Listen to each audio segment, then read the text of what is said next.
All right, this is another one. Appeal court affirms death sentence for Miriam Sanda. All right, the news in detail. The Court of Appeal in Abuja on Friday upheld the conviction and death sentence that was handed to Miriam Sanda, daughter-in-law to a former chairman of the People's Democratic Party (PDP), Mr. Muhammad Bello Haliru.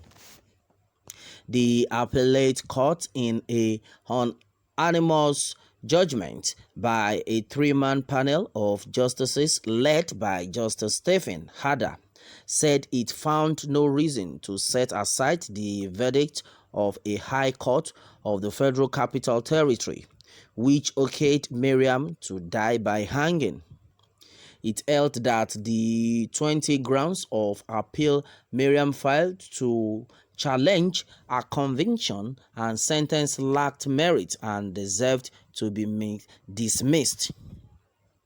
Miriam, who was on January 27th found guilty of stabbing her husband, Billy Hamin Bello, a real estate developer, to death at their Abuja residence in 2017, had in her appeal maintained that she was denied fair hearing by the trial court. She accused the trial judge, Justice Yusuf Alilu, of bias, insisting that he relied on circumstantial and hearsay evidence to sentence her to death. The convict told the appellate court that there was lack of confessional statement, absence of murder weapon, lack of corroboration of evidence by two witnesses, and lack of autopsy report to determine the true cause of her husband's death, insisting that the trial court's judgment occasioned a grave miscarriage of justice against her. Miriam begged the appellate court to discharge and acquit her of the culpable homicide charge that led to her conviction. All right, she argued that the failure of the trial judge to rule on a preliminary objection and filed to challenge the charge against her and jurisdiction of the court to entertain same based on evidence of bias and lack of fair hearing she raised rendered the judgment a nullity. According to her, the trial judge erred in law when, having taken argument on her preliminary objection to the validity of the charge on the 19th of March 2018, failed to rule on it at the conclusion of the trial or at any other time. Besides, they alleged that the judge erred and misdirected himself by usurping the role of the police when he assumed the duty of an investigating police officer, IPO. She quoted the trial judge to have said, "I wish to state that I have a duty thrust upon me to investigate and discover what will satisfy the interest and demands of justice." Miriam, through her lawyer Mr. J.K. Gadazama San, maintained that the trial judge failed to restrict himself to the evidence that was adduced before the court. The court's usurpation of the duty of the police by taking it upon itself to investigate and discover negatively colored its assessment of the available evidence and resulted in its reaching an unjust decision contrary to the evidence before it, she argued. She prayed the appellate court to set aside her conviction and the sentence imposed by the High Court judge and acquit her of the charge. However, the appellate court, in the lead judgment that was delivered by Justice Ada, said it was not in doubt that the appellant killed her husband. The appellate court, however, faulted the trial court judge for his failure to rule on Miriam's preliminary objection before he delivered final judgment in the matter. It therefore invoked its powers under Section 66A of the 1999 Constitution as amended and dismissed Miriam's pending preliminary objection for what of merit. The court held that the trial judge was right in his verdict, stressing that the offense of culpable homicide committed by the appellant is punishable by death under Section 221 of the Penal Code. The court noted that there was evidence that the appellate murdered her husband during a fight that ensued after she saw a nude picture of a girl on his phone. The trial court had based its judgment on circumstantial evidence before it, Miriam's testimony during the trial and her statement before the police, which it said established that she fatally stabbed her husband to death in Abuja on November 19, 2017.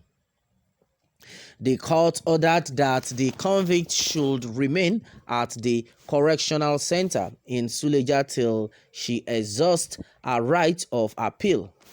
Police had in the charge marked CR/15/17, which it filed pursuant to Section 109D of the Administration of Criminal Justice Act 2015, alleged that Miriam stabbed her husband to death with a broken bottle at their Abuja residence.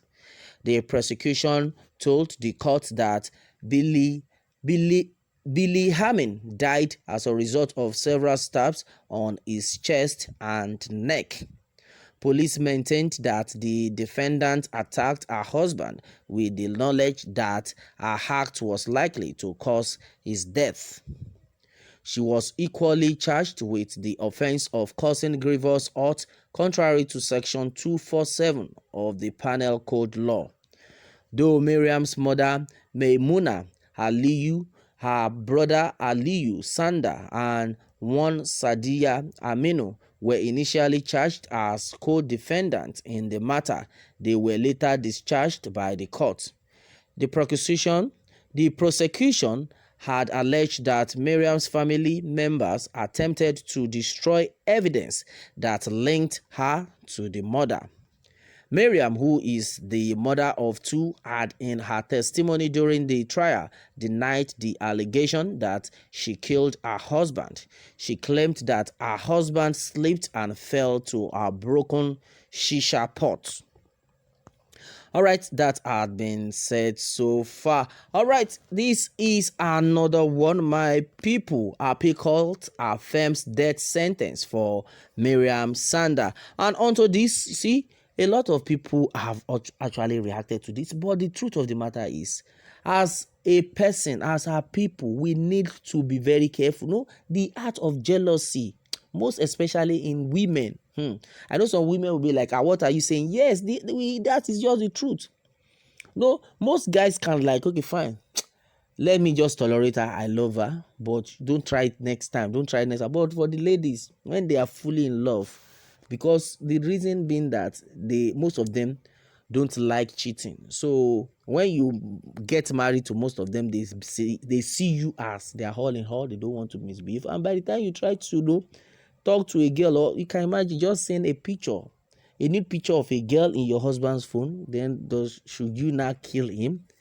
But, well, should we say it's a mistake? But I would say it's an act of jealousy, a strong one, which is very risky for human beings. We should learn how to control our emotions. And that is it. Well, meanwhile, it has been said by an anonymous person that killing her will not bring her husband and the father of their only child back. The judges should consider the child. Okay, that has been said so far by an anonymous person on this one. And guess I said that, well, she is not afraid to kill, but she is afraid to face justice.